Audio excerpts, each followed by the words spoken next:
Sex is popular, and many people would say that it is one of their favorite activities. Yet at the same time, sex can be the cause for great sadness, frustration, and lack of fulfillment. So in this segment, we're going to discuss how sex can impact your relationships, some of the science behind these effects, and how you can feel more clear and confident when it comes to your sexual relationships. Can people have casual sex with no strings attached? There is an apparent paradox regarding sex in our society.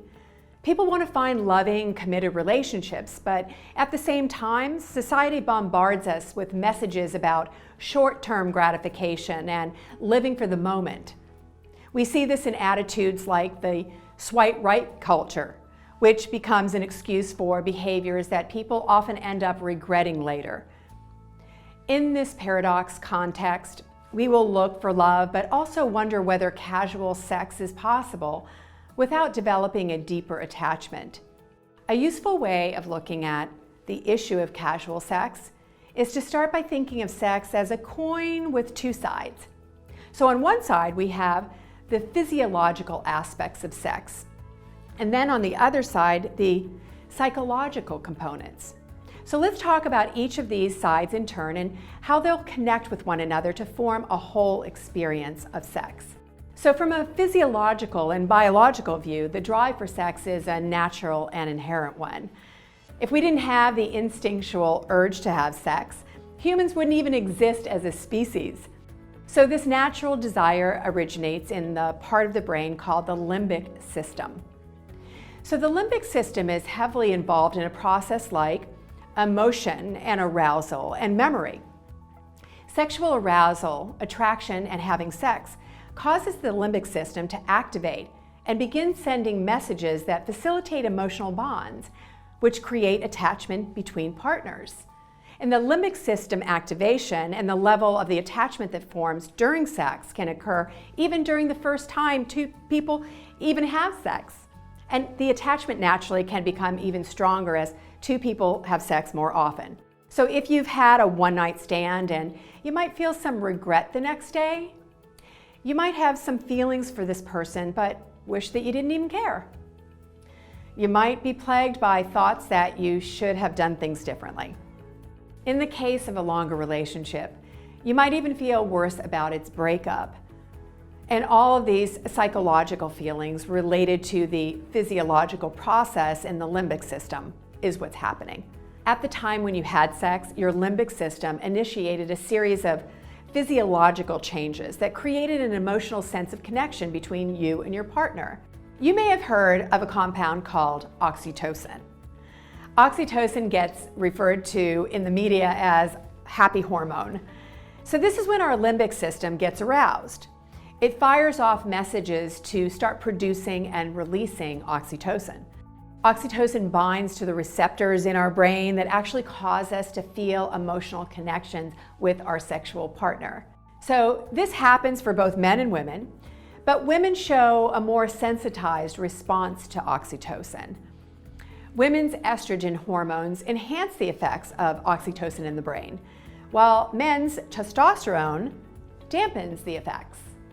Therefore, in the case of a casual sexual encounter, it's more likely to lead to a sense of bonding greater for women and less likely to create the same exact effect for a man. Of course, this is not the case for all men and women, for that matter, as each of us is the individual, and so we're all different. However, it is well known that casual sex often fails to create a fulfilling result for women.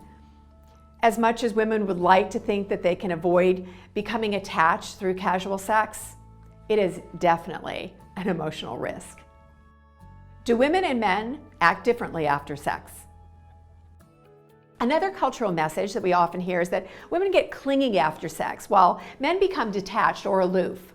So to some extent, socialization and gender expectations influence how men and women behave in certain situations, but there's also a physiological factor at work here too. So I mentioned a couple of differences in the way that men and women both respond to oxytocin, but there's also another important difference here. Women on an average produce more oxytocin than men do. They produce oxytocin in situations such as breastfeeding, which facilitates bonding between the mother and their babies. Women also produce a higher level of oxytocin than men do after they orgasm, meaning that they are just simply more likely to feel a sense of greater emotional connection with their partner after sex. So you might say that biologically, women are hardwired to bond emotionally as a result of sex. Men, however, do not experience the same flood of oxytocin that women do after an orgasm. Although oxytocin is released in the man's brain, it is so in a much smaller amount, and its effects are regulated by the release of a male sexual hormone like testosterone that occur during and after sex. The male brain experiences an immediate drop in dopamine after they orgasm, meaning that the pleasure centers of the male brain are temporarily unavailable to deliver any sense of reward for the behaviors and the emotions. Therefore, men tend to become a little bit more withdrawn after sex, even if they deeply care for their partner.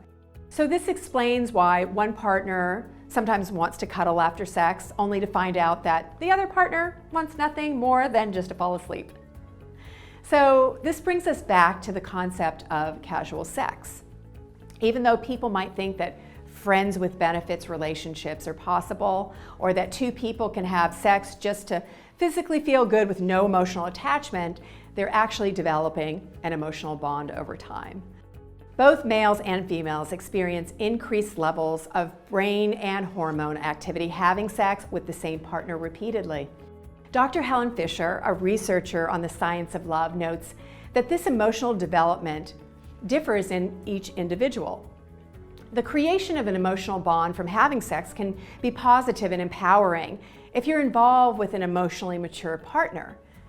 However, if your partner lacks emotional maturity and is unable to communicate their feelings, whether that is a friends with benefits or even a more significant relationship, this can in turn out to be a negative experience.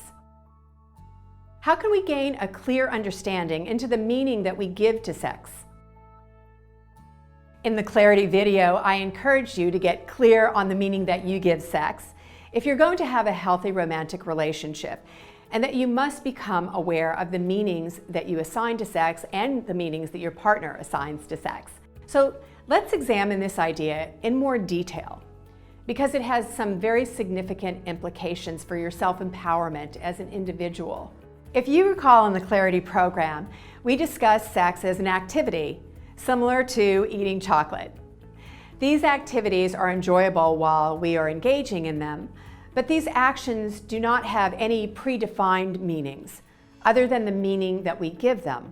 So therefore, we need to have a clear understanding of the meaning that we assign to sex.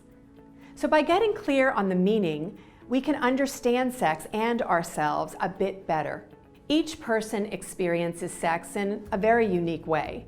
And sex only has meaning for them that comes out of how they are experiencing it. So there is no inherent meaning in sex in and of itself. So try to set aside the preconceived notions that you have of sex. Rather, allow yourself to discover the meaning of sex each time you have it, because the meaning is contained within the experience. Because we discover meaning in sex with every new sexual experience, sex doesn't have to have a permanent, unchanging meaning that we discover once and then perfectly understand for the rest of our lives. Instead, with each new sexual experience, we may experience changes in the meaning we give sex, and thereby reinvent its meaning. That is why having knowledge of yourself and knowledge of your own sexual needs is so important for clarity and self-improvement, self-empowerment. This knowledge, however, goes beyond cognitively analyzing sex. Ultimately, our sexual experiences are physiological and grounded in the body. So paying attention to your physiological needs is one type of clarity, and another is creating meaning for sex. But remember, we apply meaning cognitively after the fact. Sex itself can encompass a wide range of activities, and people often have different personal definitions of what sex is. Being aware of your own definitions is important, but remember that your definitions and even your perceptions of sex can highly be influenced from the larger culture in which we all reside. Unfortunately, our culture often depicts sex as immoral, unhealthy, or bad. So getting clear on the meaning sex requires that you set aside those cultural ideas and apply your own meanings to your own experiences. So this involves acknowledging that it can be a little bit scary to think of sex as having no inherent meaning, but the lack of inherent meaning in sex should not be the cause for despair. In fact, quite the opposite. After all, sex has no inherent meaning. So therefore, it gives each one of us the power to create that meaning for ourselves. So at the same time, it is important to respect other people's views on sex, even if those views differ from yours, and even if they think that their views are objectively correct. Another factor to keep in mind is that when you're creating meaning, you're also creating rules for your behavior. Even though we're constantly in the process of creating meaning for sex, which in turn can result in losing inhibitions and fear that we had about sex, this doesn't mean that we should abandon our ethical boundaries. An ethical life and a sexually fulfilling life can and should be compatible with one another. More than compatible, they should be intimately related. So let's wrap up with some words of advice that can work for all of us. I want to encourage you to be open and honest with your partner about your relationship expectations before you have sex. Don't make the assumption about what your partner wants or what sex means to them or what they want in a relationship.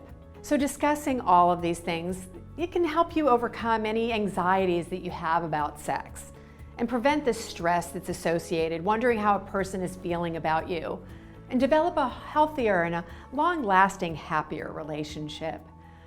These discussions are really just a pathway for emotional maturity and growing, and so being accountable for how your actions also affect others. We're all here to learn and grow, and by being honest with yourself and your partner, you can make sure that even the worst outcome is an experience that you can avoid repeating, thereby creating a path to a better, healthier, and more empowered future. Thank you for watching.